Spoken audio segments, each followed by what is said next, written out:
Hi, my name is Dr. Sara Nikravan with the Division of Cardiothoracic Anesthesiology and Critical Care Medicine at Virginia Mason Medical Center. And I am going to have the opportunity to talk to you today about lung ultrasound. This is going to be a 5-part series where we're going to go through normal lung and then talk about other areas in lung pathology such as consolidation, pleural effusions, pneumothorax, what we call interstitial syndrome. And we're going to go through these segment by segment. And just as we get started, we're going to go through the layout of the talks here today. We're going to give you a little bit of background on lung ultrasound, talk about chest wall anatomy, and then dive into what normal lung ultrasound looks like. From there, the series will go on to talk about pneumothoraces and how to differentiate between normal lung sliding and a patient who may have a pneumothorax. We'll talk about pleural effusions, interstitial syndrome, consolidation, and then just to wrap everything up together, we'll go over a case. I did want to just share with you this expert panel that was released back in 2012 talking about the evidence behind the recommendations for point-of-care lung ultrasound. And if you get a chance on your own time to review this article, this expert panel review, it would be very helpful to understand a number of the things that we're going to talk about. The first question you have to ask yourself is, what kind of probe are you going to use? Are you going to use this phased array cardiac transducer, which will give you a certain level of penetration, but may not give you the best axial resolution? And what axial resolution is when structures are on top of each other, you can visualize them a little bit better.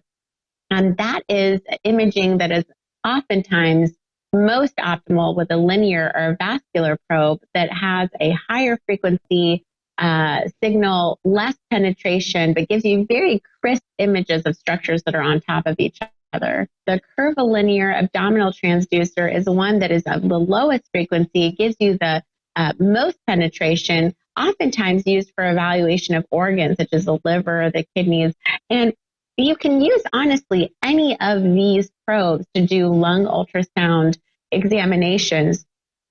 Certain probes may give you better image quality, and I'll try to address that as we move through the different pathologies that we're going to cover here. The next step really in being able to perform a lung ultrasound is to have a scanning protocol, and there are different protocols out there. The one that I have delineated here is a 4-segment protocol on each side of the chest. You have your parasternal line, your anterior axillary line, and then you have a posterior axillary line here in the back, and you draw one line under the nipple around the 5th intercostal space. You'll be able to have 4 quadrants on each side of the chest. Quadrant 1, which is your anterior upper quadrant. Quadrant 2, which is your anterior lower quadrant. Quadrant 3, which is your more lateral or post-lateral and posterior upper quadrant, and quadrant 4, which is your more lateral lower quadrant. On this patient, this would be the right side of the chest, and if you did the same on the other side, that would be the left side of the chest. So make sure that when you're doing your exam and you're acquiring your images, that you label your images, because the right side of the chest or the lung oftentimes looks like the left side of the chest or the lung when you're looking at lung ultrasound. And it's harder to know where you found pathology if you haven't labeled your images up front. As a precursor to normal lung pathology, I think it's good for us to understand what chest wall anatomy actually is and what it looks like. You see here, when you're looking at the chest wall, there's a layer of subcutaneous tissue or skin and subcutaneous tissue that's first encountered by the ultrasound beam. And as you move down the chest, you have the pectoralis muscles, the major, minor muscles, and sometimes the serratus anterior that will pop into view on your image. Beyond that, you see the ribs and this intercostal muscle space here where the intercostal muscles attach the ribs to each other. And beyond that, you'll see the pleural line and then the lung itself. Normal lung is a mixture of air and water. And there is a difference in acoustic impedance between these elements that generates ultrasound artifacts. The disturbance in this air-water balance underlines lung disease, and that produces a pattern of artifact that changes from normal. And that is really what we're trying to do with lung ultrasonography, is evaluate and analyze artifacts and how they change with pathology. I really like this image because it shows you a nice transition from what you would expect anatomy to look like and how that anatomy is portrayed on ultrasound. And you see here at the top, the soft tissue and the skin is portrayed.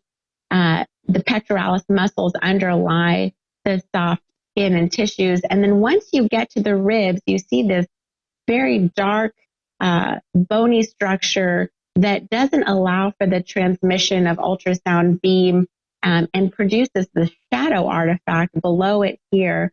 And that's how you know you're looking at bone. And between the ribs, you have the intercostal muscles and then this bright pleural line.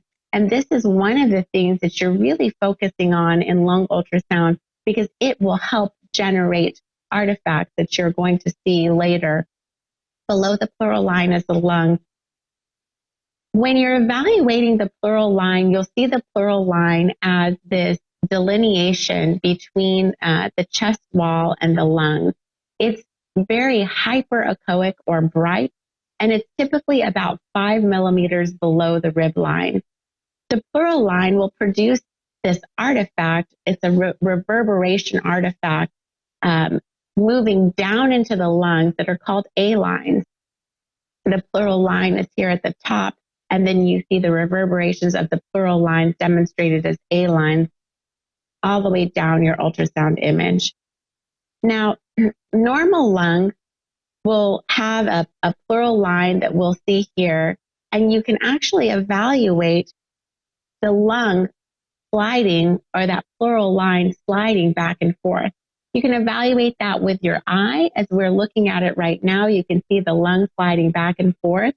And in addition to that, to help assist your eye in its evaluation, you can put M mode or what's called motion mode over that pleural line to assess the motion of the pleural line in the lung as it relates to the more static chest wall and the subcutaneous structures of the chest. So when you're looking at this M mode, portions that look very static are the ones that are not moving, which would be the top portions of your chest wall to include the subcutaneous tissue and the intercostal muscles. And then once you get to the pleural line here, you'll see that the pleural line is moving back and forth, and that creates a smudging or a motion artifact that you are able to see in the lower parts of this M mode image. This is what we call the sandy beach sign. And if you were able to assess, you would put a picture of a beach with sand over this, and you could see how the bottom portions of this image look like the sand that you're standing on, and you're looking at the ocean or the water beyond. And this is a normal M mode for normal lung sliding. So this is the M mode that you would see in normal lung sliding, is the sandy beach sign. Now we're going to move on in this next segment to talk about pneumothoraces and how that may differ from your evaluation of normal lung. I wanted to take one moment to discuss some technical details. If you notice, the orientation marker is on the right-hand side of the screen in this image. The reason why you're seeing it this way is that this exam was started as a cardiac exam, and it's under the cardiac preset. And the orientation for cardiac imaging with ultrasound is for the orientation marker to be on the right-hand side of the screen. This is the only time in ultrasound where that orientation marker is on the right-hand side of the screen. And every other ultrasound evaluation, whether it's a lung preset or it's an abdominal preset or a vascular preset, that orientation marker moves to the left-hand side of the screen. This is just the classic difference between the acquisition of cardiac imaging versus other imaging in ultrasound. Now, I'll move to an example of where the image was acquired under a pulmonary preset. where the orientation marker now has moved to the left-hand side of the screen. And you see now that the lung is on the left-hand side of the image and the liver is on the right-hand side of the image. I don't want you to be confused by this. I just want to point out that the only reason why this exists is because the exam was performed under a cardiac preset that flips the image so that what you're looking at normally in an abdominal preset or lung preset will just shift 180 degrees and now be flipped to where the lung is on the right and the liver is on the left, as opposed to the lung being on the left and the liver on the right. I hope that this helps clear that up as we move through these series of talks so that you can understand why the orientation of structures may be different. It just depends on the preset of which the exam was performed. This is the second in a 5-part series where we will cover the pathology of pneumothoraces and the evaluation of pneumothoraces with lung ultrasonography. In 2012, in intensive care medicine, there was an expert panel article that was released for the evaluation of lung ultrasound for different lung pathologies. When evaluating a patient for a pneumothorax, one of the key factors in lung ultrasound evaluation is assessment of the lung sliding. If a patient has absent lung sliding, there's a negative predictive value of about 100% in that patient population. Now, what that means is that if you do see lung sliding, then the patient does not have a pneumothorax. But if lung sliding is absent, there are other questions that you have to ask yourself and other portions of the exam that really need to be delineated in order to give a patient a diagnosis of a pneumothorax. This flowchart is from that expert panel article in Intensive Care Medicine from 2012, trying to help guide care providers down the algorithm for the assessment of a patient for pneumothorax with lung ultrasound. If lung sliding is absent, then you move on to ask yourself if there is a presence of B lines. If B lines are present, then it is not likely that the patient has a pneumothorax. But if they're absent, then you go on to ask yourself other questions. Is there a lung pulse? Is there a lung point? We're going to cover all of these in this talk today, but I wanted to provide you with this flowchart so that you had an understanding of where this talk was going to go. In a patient with normal lung function, you should see lung sliding, this to and fro motion of the pleural line as is delineated on the left of the screen. On the right, you see no lung sliding. You see this bright white pleural line without that to and fro motion that you're seeing on the left. In fact, it seems that every time the patient is breathing, the chest wall itself is getting pushed up, and you see the pleural line moving upward with the chest wall in that attempt of a breath and lung expansion. But you don't see the pleural sliding back and forth. This would be concerning for a pneumothorax. If you did have this sort of an image on your lung ultrasound, you would then go on to further evaluate it by putting an M mode on that bright white pleural line that you're seeing to see if there's actually a to and fro motion or not that you're missing with your lung ultrasound 2D assessment. Just once again, I want to show this to you, this lack of lung sliding. Now, if you went on to put M mode over that area where you didn't think that there was lung sliding, you would see the image where there looks like there is stasis. This is what we call the barcode sign or the stratosphere sign, where you really don't see that to and fro motion and that smudging artifact in the lower portion of your M mode image, but instead get this very static appearance of the entire M mode, which means that there really isn't motion, and we call this the barcode sign or the stratosphere sign, something that you see in a patient who has a pneumothorax. The other finding that you will find often in a patient who has a pneumothorax is this finding called a lung point. And the lung point is the point where the visceral pleura separates from the parietal pleura. It's the margin of a pneumothorax. I've tried to delineate this with the black arrow on the screen. That's the point where you see there is a portion of lung that is making contact with the chest wall, and then suddenly the pneumothorax in the anterior portion of the field causes a separation between the visceral and parietal pleura. This finding, if seen in the anterior lung field in the presence of A-lines, it is 100% specific for a pneumothorax. So let's show you what that looks like in actual real-time scanning.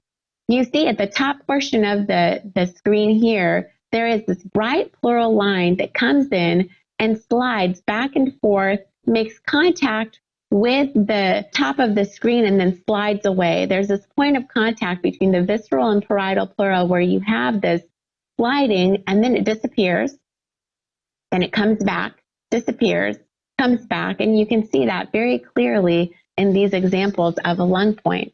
I'm just going to spend a few more moments here to show these to you again so that you have a clear understanding of what lung point would look like.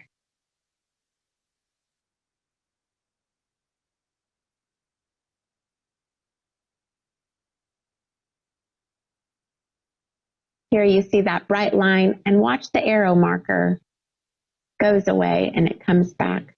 This is an example of lung point. If a patient has a lung point, then you could be rest assured that they have a pneumothorax. Another thing that you would want to look for if you did not see lung sliding and were trying to determine whether a patient indeed had a pneumothorax or not is this finding called a lung pulse. It's this rhythmic motion of the pleura adjacent to the heart. It's often seen in patients with consolidated lungs or poorly aerated lungs. And as you see, it's almost a pulsation of the lungs with the beat of the heart. This is a finding that is absent in a patient with a pneumothorax. So if you do not see lung sliding, but you do see a lung pulse, it is less likely that a patient has a pneumothorax and more likely that lung sliding is absent for other reasons, which we will cover.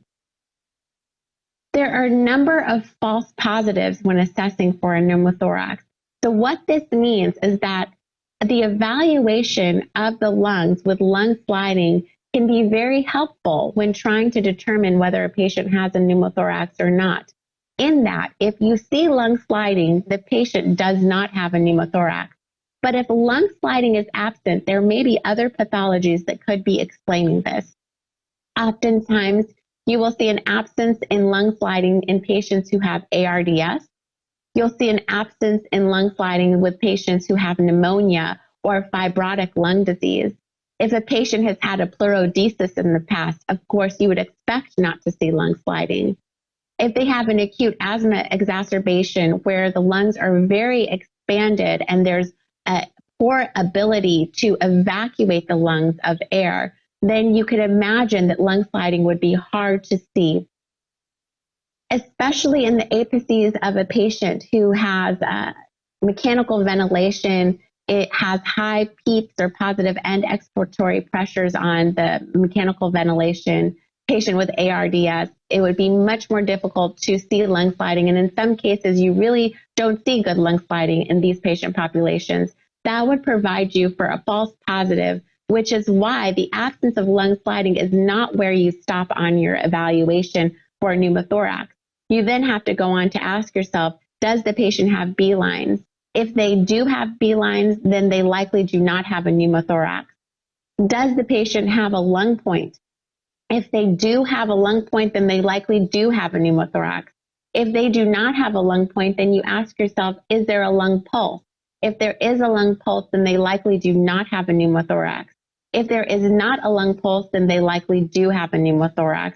And you work down this algorithm in your assessment for a patient when you have suspicion for a pneumothorax. This is another section in our 5-part series discussing pleural effusions and how best to evaluate them with lung ultrasound. Now, on lung ultrasound, a pleural effusion is visualized as an interposition of fluid, or black, between pleura and lung. An example of this here, where you see consolidated lung that's kind of bright and squished down on the right-hand side of the screen, this black fluid on top of it, and a little bit more of gray material, which is actually liver on the left-hand side of the image.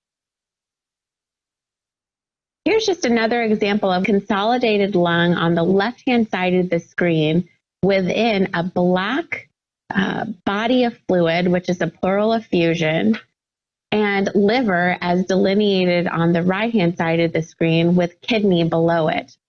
What's very peculiar or interesting about this ultrasound image is when you're looking at it, you see this area at the bottom, which is what we call a spine sign, where you're actually able to see the spine. You see ultrasonographic evidence of the spine and the bottom portion of the image. And this is because fluid actually will propagate the ultrasound beam and allow for clear visualization of structures below it.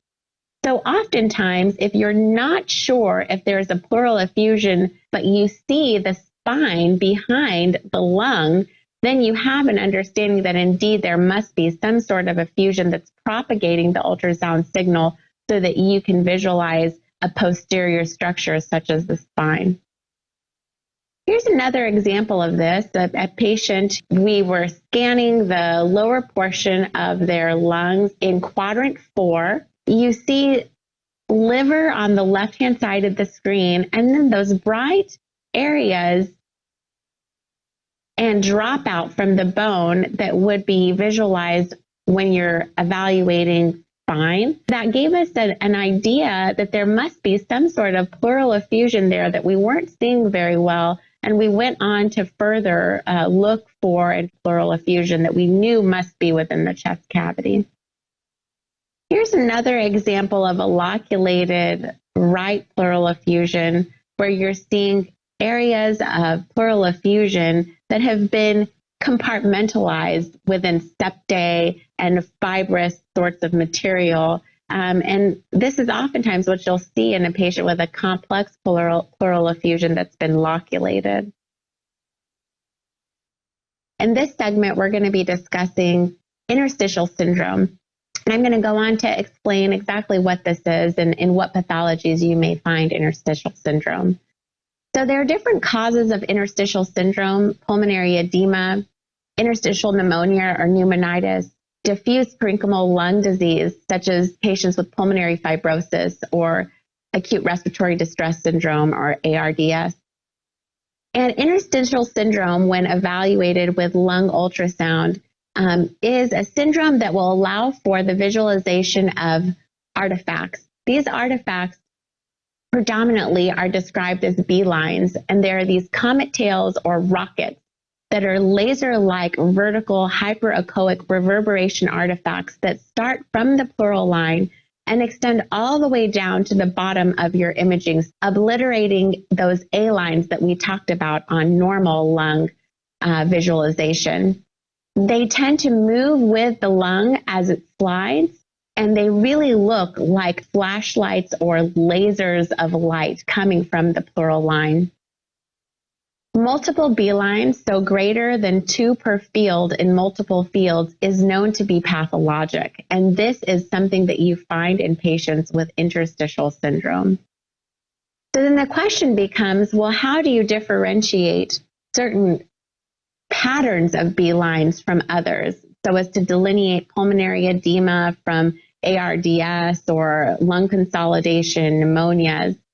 There have been a number of studies looking at B-lines and how they correlate to extravascular lung water to help delineate pulmonary edema with lung ultrasound. And what we found is that as patients who receive dialysis complete their dialysis run or receive their diuretics, the amount or severity of B-lines that we're seeing in their pre-dialysis or pre-diuretic time period tend to disappear as water is removed. And these are two different studies that were done looking at the removal of extravascular lung water with the use of dialysis and how that changed the visualization or the presence of V lines. This is an example of what V lines look like in a patient with pulmonary edema. They're diffuse, they're usually bilateral, and across the entire field, there's no real sparing of areas within the lung where you're seeing V lines versus not seeing V lines. And they take up the majority of the image coming from the pleural line and obliterating A lines going to the bottom of the screen like these laser darts or these flashlights, comet tails, rockets, however you'd like to describe them. Now, B lines and parenchymal lung disease are a little bit different, and we have some studies evaluating patients with parenchymal lung disease and comparing chest CT radiography to ultrasound to understand what the pattern of B lines are in this patient population. And there are a couple of different associated signs besides just having B lines that are in a less homogeneous distribution. You can also get pleural line abnormalities, which we'll show you examples of, some subpleural abnormalities, and once again, that non-homogeneous distribution that I just mentioned. So let's take a look and see what that looks like. Here you have an example on the right side of the screen at the top of where subpleural consolidations are seen below the pleura. And this is oftentimes a finding that you'll see in patients who have acute respiratory distress syndrome. This is what's highlighted in this article. And these are images from that article in patients with ARDS. So as mentioned, you see the subpleural consolidations at the top of the screen there, delineated by the arrow markers. There's also a reduction of lung sliding, which of course is more difficult to show in a still image, but we had talked about this in our pneumothorax lecture, where patients who have absent lung sliding may not necessarily have a pneumothorax, but may have other pathologies. ARDS was in that list of pathologies for patients where you might have absent lung sliding and not a pneumothorax. You see these spared areas of normal parenchyma in the second image, areas where there are no B lines, and the area within that lung is basically spared because it's normal parenchyma, and you don't have this abnormal interface between fluid and water that would produce that B line. And then you also get this non-homogeneous distribution from the spared areas of parenchyma within the lungs.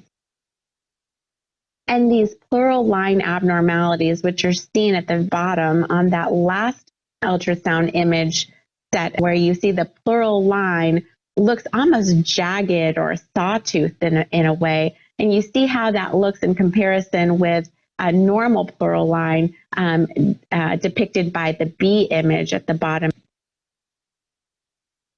Now, we have some very, very nice images that were published in this article done in February of 2006, looking at bedside lung ultrasound in the assessment of alveolar interstitial syndrome.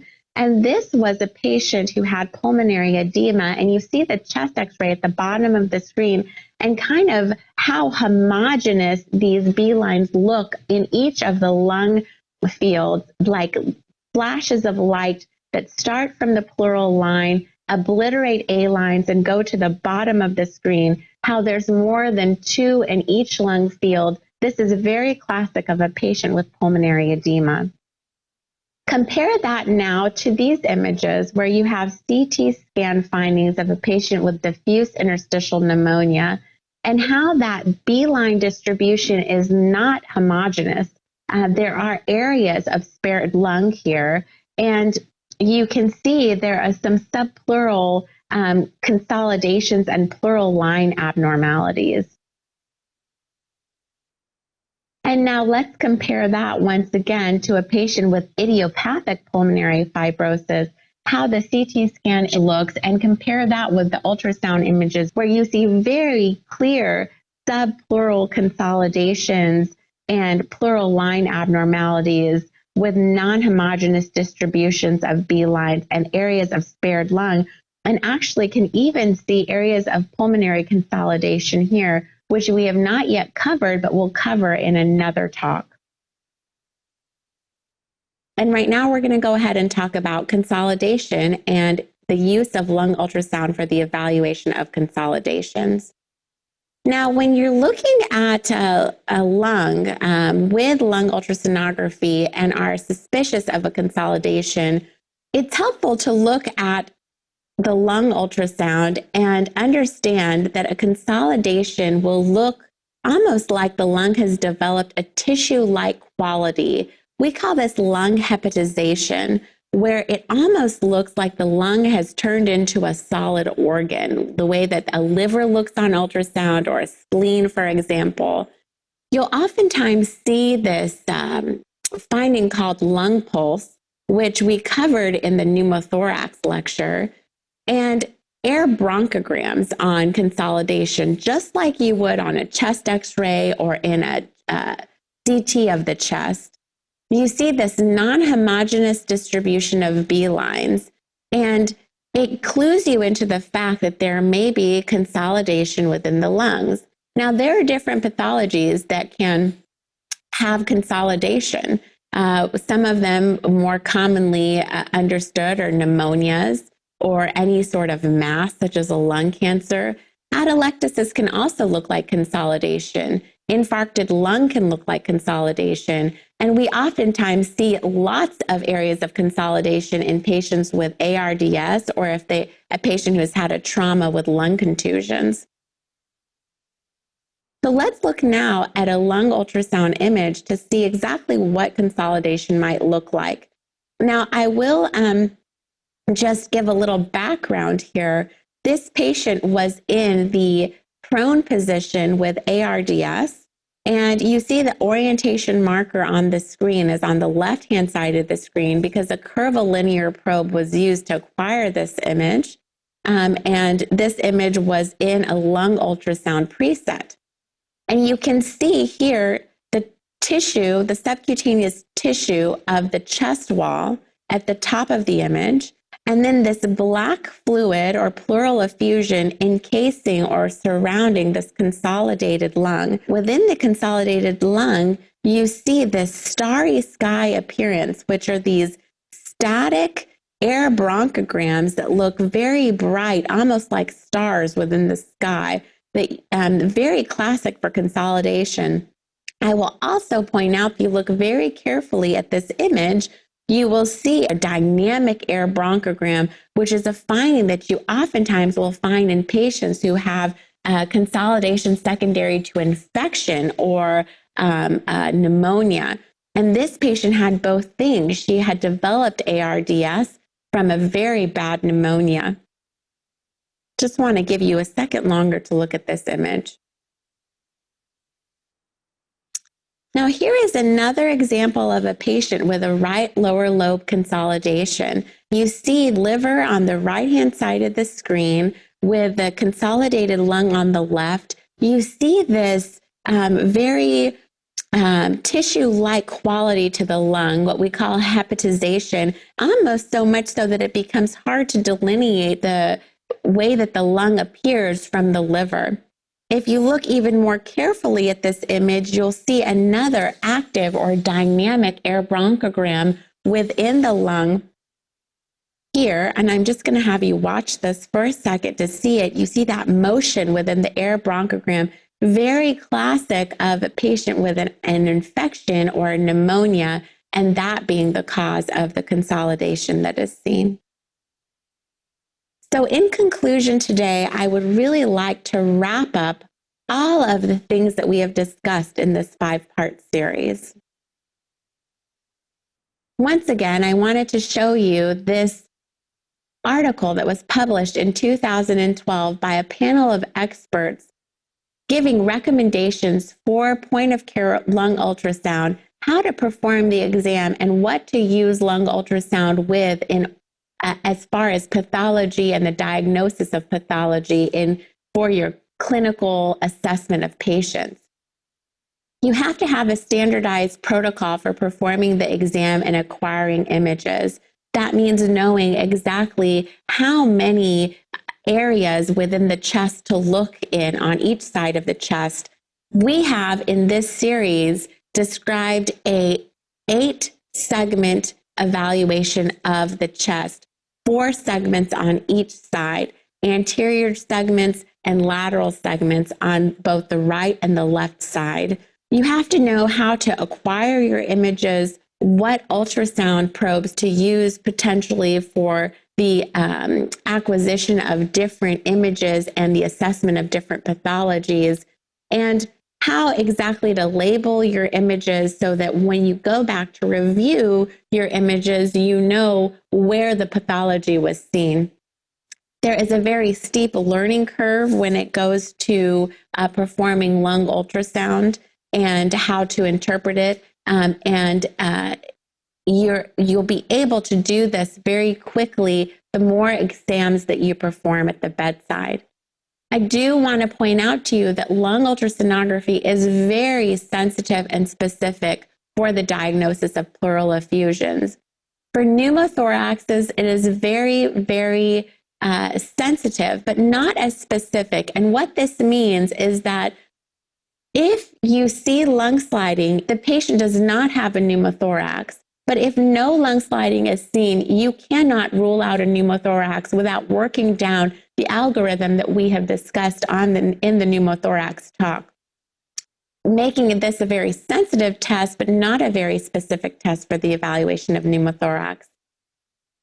There is a lot of utility for the use of lung ultrasound for interstitial syndrome, and it is a very sensitive test for the evaluation of pulmonary edema or interstitial syndrome as it relates to ARDS or pulmonary fibrosis or pulmonary parenchymal disease. It can be sensitive for consolidations in the experienced hand or with an experienced eye. There are a number of different things that you're looking for to assess a patient for consolidation. And part of the reasons why the sensitivity of this evaluation can be kind of hit or miss is that the consolidation has to reach the pleura for you to see it very well. And that's where using other findings such as the starry sky or looking the hepatization within the lungs or those dynamic air bronchograms can help delineate or differentiate in the diagnosis for consolidation with the use of lung ultrasonography. I want to go over a case just to wrap up all of these different segments that we have covered. This is a case of a 42-year-old female who presented with septic shock and now had worsening respiratory distress. She had been very aggressively resuscitated with fluid and was becoming more and more short of breath when we performed this ultrasound. I do want to point out to you that this ultrasound image was acquired in the cardiac preset, which is why the orientation marker is on the right-hand side of the screen. We performed a cardiac evaluation first and then moved on to the lung ultrasound. And so that orientation marker stayed on the right-hand side of the screen, which is classic for cardiac imaging. And now you have another image at the top of the screen where you see liver on the left and lung on the right. And in the bottom, you see a modified peristernal long axis view of the heart, which we have not covered in this talk, but that shows you a very hyperdynamic heart with cavity obliteration of the left ventricle and systole. Now, what I want to go back and talk about on this case review here is now that you've had a chance to look at these images, you can see very clearly that the lung is sliding back and forth on both of these lung ultrasound clips You see these flashes of light that are starting from the base of the pleura, going all the way down to the bottom of the screen, obliterating any A lines that may be present. And you see that this distribution of B lines is very homogeneous. There is no sparing of distribution of the B lines. And you can see that diffusely on both image clips here. If we move to this image that you looked at earlier, you can see that the lung is consolidated within a pleural effusion, and you see that very classic starry sky appearance of consolidated lung with these static air bronchograms, very classic of atelectatic or consolidated lung, not secondary to an infectious process. And at the bottom hand of the screen, you see this hyperdynamic left ventricle, cardiac function appears hyperdynamic. So this patient had come in with septic shock, had been very aggressively fluid resuscitated. And after we had acquired these images, we became to understand that her hypotension was more secondary to a vasodilatory state as opposed to a hypovolemic state. We began to support her with vasopressors. And once her blood pressure became more stable, we were able to gently diurese her to get fluid off of her lungs because we were seeing pulmonary edema with those diffuse B lines, and then further evidence of volume overload with a pleural effusion. The patient was able to be transitioned off of non-invasive positive pressure in a timely fashion and discharged from the intensive care unit within days. I want to thank you so much for your time, and I hope that you've enjoyed this 5-part series on lung ultrasonography.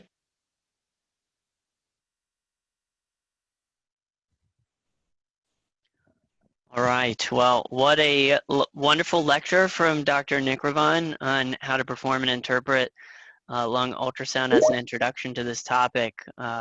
Super comprehensive, and hopefully it's going to spawn some great questions for this question and answer series. Before we dive into our question and answer session, I did want to point out one resource that you'll have at your disposal from Philips, and that is a new lung ultrasound quick guide that corresponds directly to the series of videos that you just got to see. I posted the link in the chat box, so make sure you grab that if you're interested in reviewing that resource. And now we have the pleasure to actually convey some of your questions to Dr. Nikravan, who has generously joined us for this conversation. I've seen she's already been active in the chat box with you guys and answering some questions already. Just so you guys are aware, Dr. Nikravan is a physician in cardiothoracic anesthesiology and critical care medicine, as well as the director of point-of-care ultrasound with the University of Washington Medical Center in Seattle, Washington. So if you would not mind Dr. Nikravan coming off mute, and we can go over some of these questions. Everyone who hasn't had a chance to post your questions in the chat box yet, go ahead and begin. We're going to cover some of those that have already come through.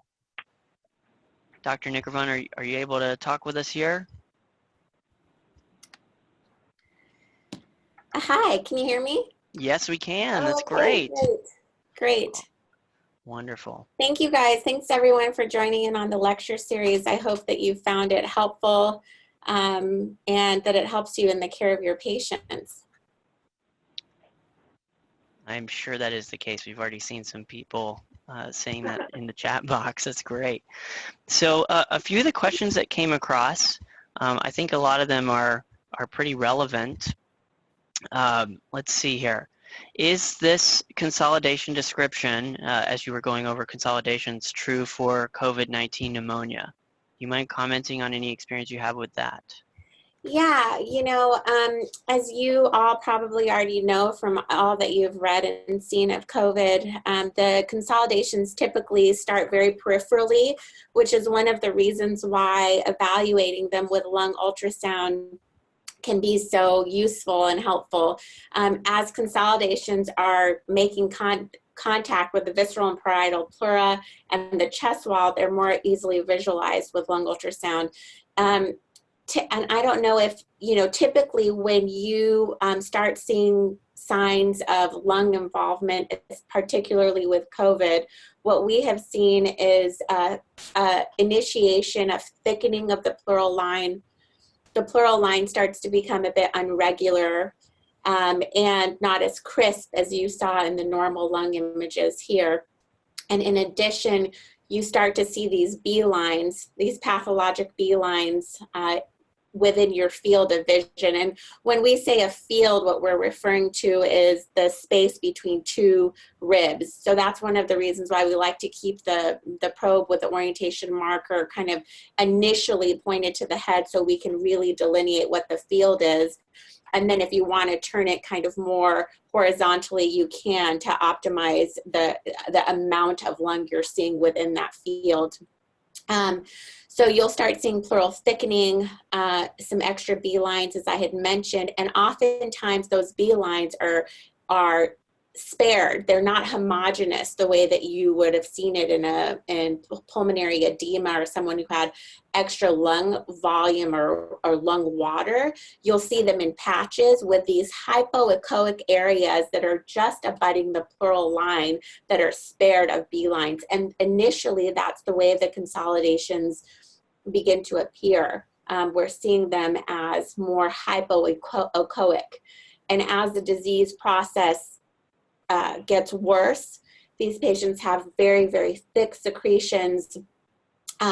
They're hard to expectorate out, and the lungs become more and more consolidated. And once that happens, you're seeing more of that hyper-echoic starry sky sort of a pattern that you saw in some of these clips.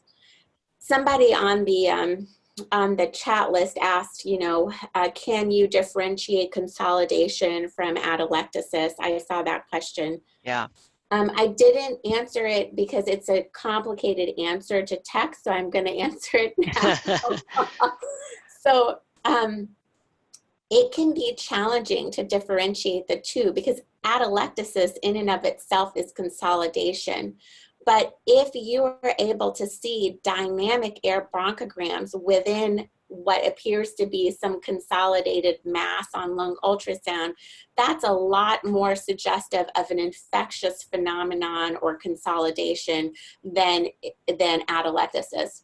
Atelectasis typically looks like very static, starry sky, punctate little hyperechoic lesions within that hepatized region. So, but sometimes if you don't see a dynamic air bronchogram within it, it may be challenging to tell the difference between the two with lung ultrasound because a consolidation could be both things.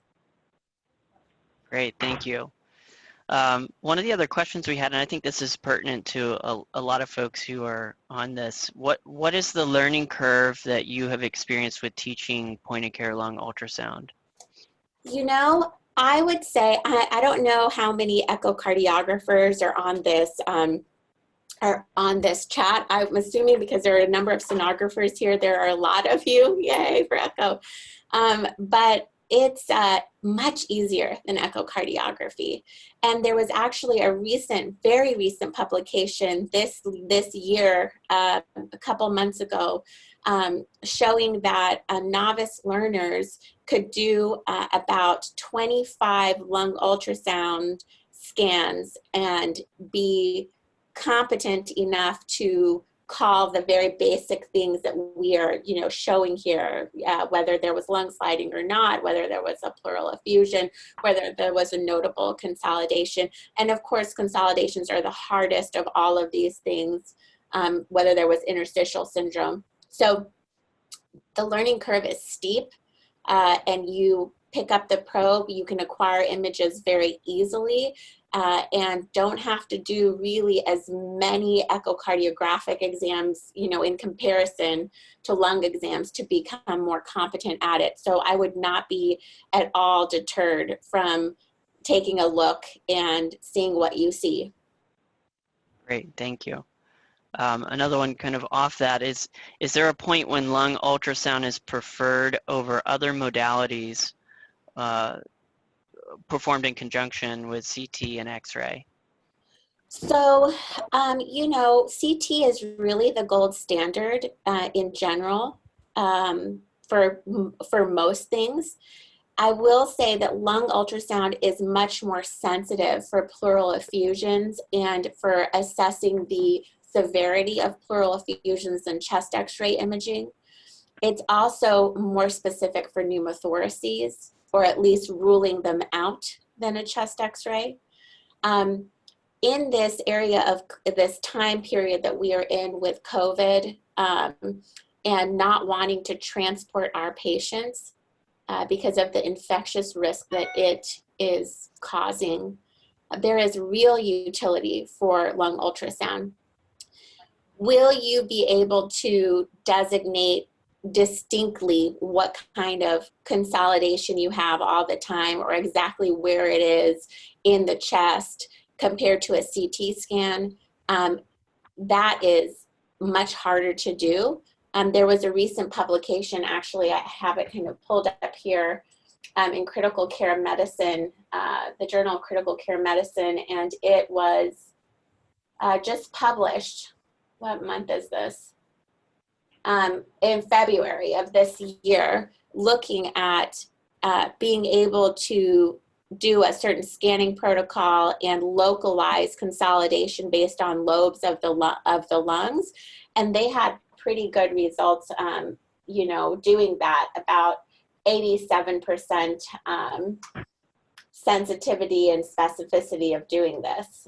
So for pulmonary ultrasound, it was about 87% versus for chest X-ray, which was 62%. So as you get better and better at it, I think that it is very useful. But you know, that would probably be the hardest thing to do. The other things are much easier. Great. We've got two complementary questions here, Dr. Nikravan, so I'm going to present them together. Is there a preferred technique of scanning COVID patients, the entire lung surface, ? And how many locations are sampled in each zone? So some of that we talked a little bit about, but would you mind expanding in that context? Yeah, I think currently we don't know necessarily the answer to that. There was a recent publication 2 weeks ago in one of the radiologies for obstetric patients, one of the journals, and they proposed a scan that started in the back, in the upright position, where you started in the posterior parts of the chest, 2 segments, and then 1 in the upper posterior part of the chest, so down lower 2, and then another one here on both sides, and then on the sides as well, between the anterior axillary line and the posterior axillary line in 2 segments, and then in the anterior chest in about 2 segments. So a much more thorough exam, and that was for obstetric patients. I think that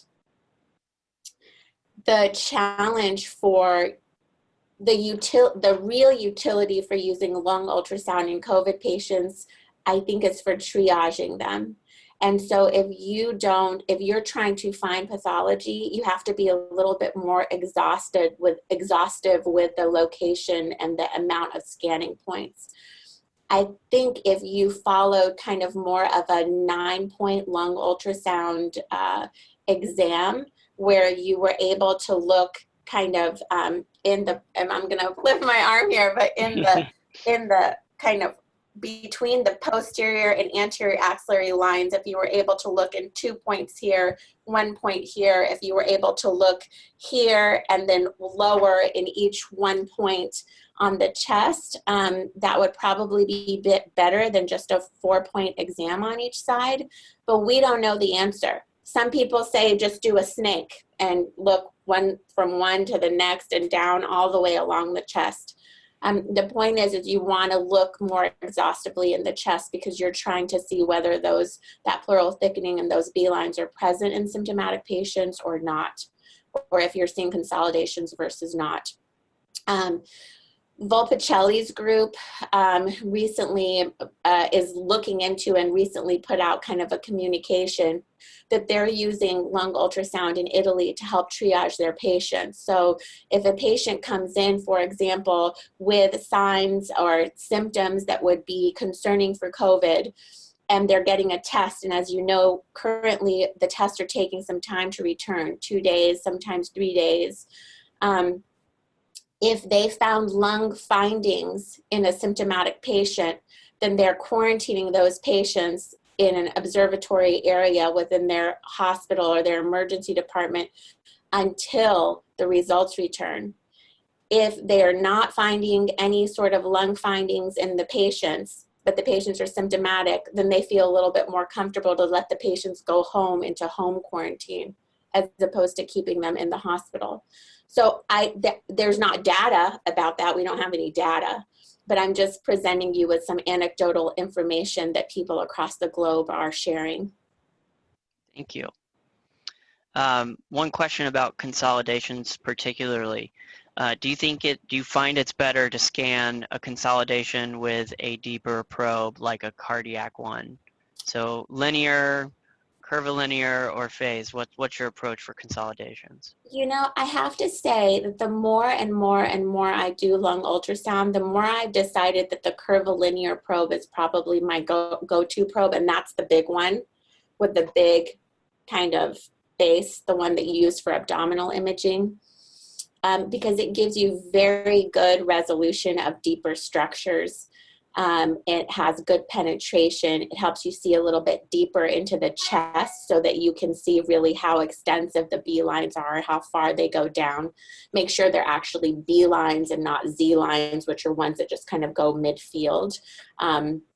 And also they provide a level of visualization of the pleural line that seems a little less granular and more clear than the phased array probe. So if I had to pick one probe, I would say that would be the probe that I would pick. Now, not everybody has access to every single probe, and if you're using point-of-care ultrasound for, you know, cardiac imaging and mostly linear imaging or vascular structures, you may only have 2 probes. If you're trying to evaluate consolidation with only those 2 probes, then the phased array cardiac probe is probably the better one to use. Great. One question that came up here, and this is an interesting one because I've heard this in some educational sessions I've been in. We have scanned volunteers to learn lung anatomy and found B lines. How do these differ from affected patients? And I guess my follow-up would be, are we actually seeing B lines? Yeah, I mean, so B lines are really defined as these kind of flashes of light, these comet tail reverberation artifacts that start at the pleural line and go all the way down. And typically you want to increase the depth to about 16 centimeters because that's where you want to be able to see them kind of go all the way down the screen. So for it to be a true B line. The second thing is that every single one of us has a certain amount of water in our lungs. It's not abnormal to see a couple of B lines, but where it becomes pathologic is when you see basically 3 or more B lines within a field. And I wouldn't be surprised if you had volunteers that had some B lines present, particularly as you move to the bases, because those are the dependent areas in the lung where volume or water will sit. Yeah, one of our attendees said normal people may sometimes have B lines in the lower lung fields, kind of like the often heard crackle at the bases. So, exactly right. Yeah, good comment. One other question here we've got is, well, first of all, it starts with a compliment. Great session, Sara. Thank you. In some European centers before COVID, lung ultrasound had replaced the use of daily chest x-ray. What is your perspective? You spoke to that a little bit, but do you have a specific perspective on that shift? Well, first I have to say thank you. This is the great Dr. Mackinson. He's one of my mentors and probably one of the most amazing echocardiographers I've known. Thanks for the compliment. What's my perspective on that? You know, I think that there's real utility in using lung ultrasound in place of chest radiographic exposure with chest x-ray. And we have been kind of looking at that in the ICU. for a long time. I do think there is real utility for it, because for the things that we are wanting to see, which is typically pleural effusions, bad pulmonary edema, and pneumothorax, we know that lung ultrasound is more sensitive and specific in those areas. I think that where it has become it is more challenging to replace chest X-ray imaging is for consolidation that lives deep within the lung. So, sometimes you can't see consolidations if they're not close to the periphery.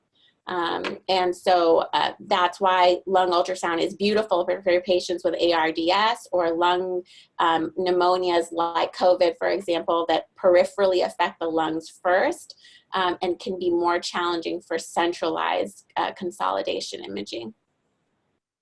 Great, that's a really helpful perspective to remember that the deeper the disease, the tougher it can be to assess with ultrasound. Thanks for pointing that out. Another question we've got here, does lung point mean that pneumothorax is small and not to be treated aggressively? I know you addressed this in the chat box, but I think it would be good to capture with you speaking with us. Yeah, lung point really, okay, so there's one thing that there's two things I want to say. First, I'll answer the question and then I'll make a comment. Lung point basically just tells you that there is a separation between the parietal and the visceral pleura, and you found that point of separation. It does not necessarily mean that the pneumothorax is big or that it's small. One thing that you can, when you find a lung point that is really interesting and that we've been able to do in the past, is if the patient's not in distress and not doing poorly, over time, and you're trying to see like, oh, I took them off of positive pressure ventilation, or, whatever the case may be, I wonder if this pneumothorax is getting any better. You can follow that lung point down the chest and see, okay, before I got it, in the anterior field on the right between the first and the second intercostal space, and now when I go there, I don't see any sliding, and I move down a rib space or two, and now the lung point is lower. And so that could be a mark that, for us has been a sign that, oh, this pneumothorax is likely getting worse. And so you can follow it in that way, but the patient really needs to be upright and in the same position between the two exams, because as you change the positioning of the patient, air is going to move into different places in their chest. Great, thank you. Question about body habitus. Is there any BMI range that makes this imaging non-diagnostic? I don't really know that there is. I think we have the utility of using different probes that can give us different amounts of penetration. And as long as you are able to see the pleural line and see your fields clearly, I haven't found it to be a limiting factor. If you had just a linear probe and you had a patient who was morbidly obese, you may not be able to penetrate the chest deep enough to see the pleural line, and that would be a limitation. Great. Here's an interesting question. Are radiologists going through this training in order to diagnose our images? I don't know. Not that I know of. Yeah, not that I know of. I'm not sure about that. Vicki, if I can ask a follow-up question to you. What field of ultrasound are you working? Are you in a general imaging radiology practice and sending these to your radiologist?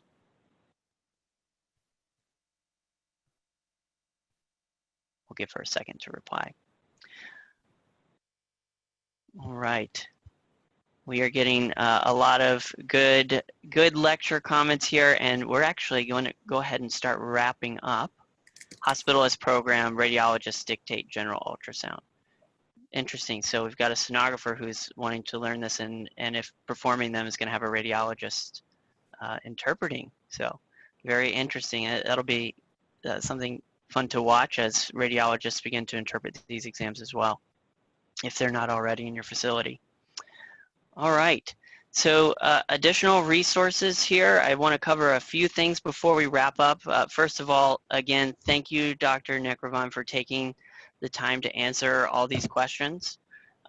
We have come to the end of our time for question and answer, so I know we are all so grateful for your leadership in ultrasound education and advocacy, and thank you again for being here with us. Thank you. Thank you really all so appreciate much it. for having me, and thanks for taking time out of your busy days and this crazy time climate that we're in to be a part of this and to learn a little bit more. I hope that it helps you in your daily practice.